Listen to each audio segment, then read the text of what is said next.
सर्वार्थदायकम। जो भगवान शिव के उपासक हैं, भगवान शिव का भजन करने वाले हैं, जिनके इष्ट शिव हैं, उनको शिव का प्रसाद लेने में भगवत प्रेमियों कोई दोष नहीं है। उस शिव का प्रसाद कहीं भी कैसे भी ले सकते हैं, उनके लिए तो सदा अमृत है।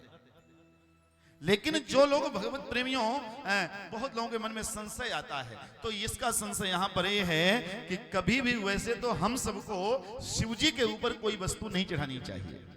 फूल बेलपत्र के अलावा भोग सामग्री शिवजी के माथे पर ना चढ़ाएं। शिवजी को स्पर्श करा करके बाहर रख दें। हालांकि ये बात हम कह तो रहे, लेकिन मानने वाला कोई नहीं है। कहीं मंदिर में कथा चल रही थी, शनिवार या मंगलवार था, लगता झूलेलाल मंदिर की बात, मुझे थोड़ा थोड़ा ध्यान। उस दिन एक मैया आई, बूंदी लेकर आई, ऐसे बूंदी चढ़ाए कि भगवान के खून आ जाए, यदि हो तो ऐसे धक्का ठूस ठूस के भगवान। आपके अशोक विहार में तो ऐसे ताकतवर लोग तो हैं ही। हमारी पिछले साल मंदिर में कथा चल रही थी, तो व्यास पूजा चल रही थी, आज बताई दे रहा हूं। व्यास पूजा चल रही थी, मैया चंदन लगाई, चंदन में चावल लगाई, चावल उसने इतनी जोर से लगाई कि तब से हम चंदन लगवाना बंद किए हैं लोगों से। बोलो राधे राधे। 1 महीने मेरा काला दाग ठीक हुआ, पूरा काला दाग पड़ा। इतना भयंकर चावल उसने, जैसे पत्थर में रगड़ रही हो। इतना डर लगता लोगों को। भगवान मिल जाए तो हम तो सोचते हैं भगवान हो गया काम उनका। भगवत प्रेमियों, भगवान हमेशा आपके भावना से प्रसाद लेते हैं। कभी भी परमात्मा को दृष्टि पर नहीं चाहिए। भगवान नजरों से नैवेद्य ग्रहण करते हैं, सर के ऊपर चढ़ाने से नहीं।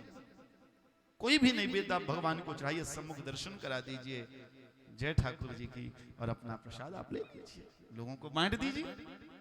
लेकिन यदि मान लीजिए चढ़ गया भगवान शिव को, वैसे तो शास्त्र में आगे शिव पुराण में आया है, जो शिव के ऊपर चढ़ जाती है सामग्री, वो चंड की होती है। भगवान शिव के गण है चंड।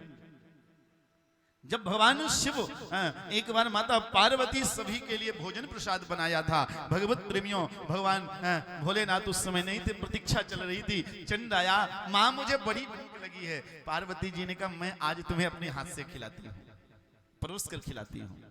अब तो माता पार्वती चंड के लिए भोजन परोसने लगी। जैसे भोजन परोसा, भगवत प्रेमियों, चंड खाते गए 100-200 आदमी का जो भोजन बना था, सब चंड अकेले सपर चट्ट कर गए, साफ साफ। मैया ने कहा चंड बंद कर दे, अब कुछ नहीं है। चंड ने कहा मां मुझे भूख तो अभी भी है। मां ने कहा तुझे इतनी भूख लगी है, जो अपने आप को खा जा। मां ने मजाक में ऐसे कह दिया। चंड मां का आज्ञाकारी था, और भगवत प्रेमियों सचमुच में चंड ने अपने आप को खाना शुरू कर दिया, और चंड पैरों की तरफ से खाते खाते ऊपर तक खा गया। मां मेरी भूख कभी भी खत्म नहीं हुई, बेटा तू कहां है? मां मैं आपके चरणों में हूं। जैसे मां पार्वती ने देखा, अरे बेटा तूने क्या किया?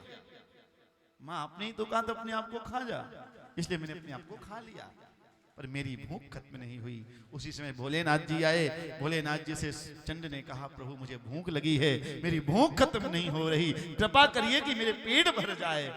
भगवान ने कहा चंड अब तेरा पेट भरने वाला नहीं, जब इतने लोगों का भोजन अकेले खा गया, अब तेरा पेट क्या भरेगा? एक काम कर, मैं तुझे आशीर्वाद देता हूं, आज के बाद मेरे सर के ऊपर जो सामग्री शिवपिंडी में चढ़ेगी, उस तेरी सामग्री होगी, तेरा भोजन होगा, और तू उसे ग्रहण करना। और जो तेरी सामग्री को ग्रहण करे, उसका तू फिर ध्यान रखना। क्या ध्यान रखेगा वो हम नहीं बताएंगे। लेकिन भगवत प्रेमियों, चंड को जो भाग है वो चंड का भाग होता है, और किसी के हिस्सा का तो नहीं खाना चाहिए ना, चंड का स्थान है। लेकिन भगवत प्रेमियों, यदि मान लीजिए आप शिव का प्रसाद है, शिव का प्रसाद उस जगह मर्जित नहीं है जहां शिव परिवार, पूरा शिव परिवार बैठा हो, वहां आप शिव जी का प्रसाद सहर्ष ले सकते हैं। जहां भगवान शिव चंड रूप में बैठे, जैसे संस्थान में शिव जी का परिवार नहीं होता, सिर्फ शिव जी अकेले रहते हैं। शमशान भूमि में यदि कोई शिव मंदिर है, तो वहां का प्रसाद हम सबको नहीं लेना चाहिए। लेकिन जहां शिव जी का पूरा परिवार, पार्वती जी, नंदी जी, कार्तिकेय जी, गणपति जी बैठे हैं, वहां का प्रसाद लेने में कोई दोष नहीं है, आप सहर्ष ले सकते हैं।